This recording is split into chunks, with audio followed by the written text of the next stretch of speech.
what is the most notable thing I've sold in my business, especially early in my career, and how does it actually relate to what I do now with my clients? So I asked this to a community I manage for one of my clients. It has a bunch of really cool consultants in it. And I said, hey, tell me about your past experiences. And the story that came up for me was me running a bake sale in high school. Now, if you know me, you know me. I'm not a baker. I'm not a chef. I'm not the best cook.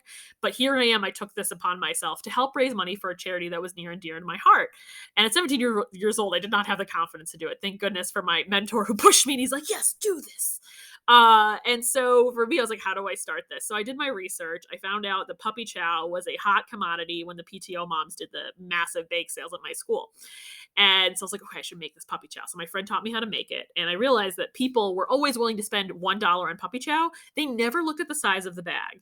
And so what I did, instead of using the big bags that I had ready for the first few weeks, I started buying smaller bags so they looked more full and I could make more bags and thus make more profit for a charity, right? So I kept this mindset in my head of like, how can I adapt how can I adapt this like bake sale to get more money for this charity?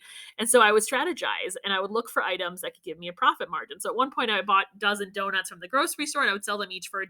People would pay for it and I would get $8 profit and I would pay myself back for the box. I would figure out that pretzels were actually really, really cheap if you covered them in chocolate and put a little sprinkle on it, right? So that I was trying to figure out margin, right? As a high schooler, I didn't understand what this stuff meant. Now, as a business owner, very different.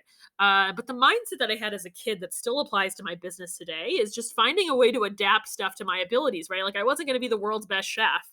And the same goes for my clients is helping them find a way that feels like their own to do something. And if something doesn't work, I'm very determined to make it happen. I think that's my boyfriend recently said this. She's like, Shiley, you're always willing to try.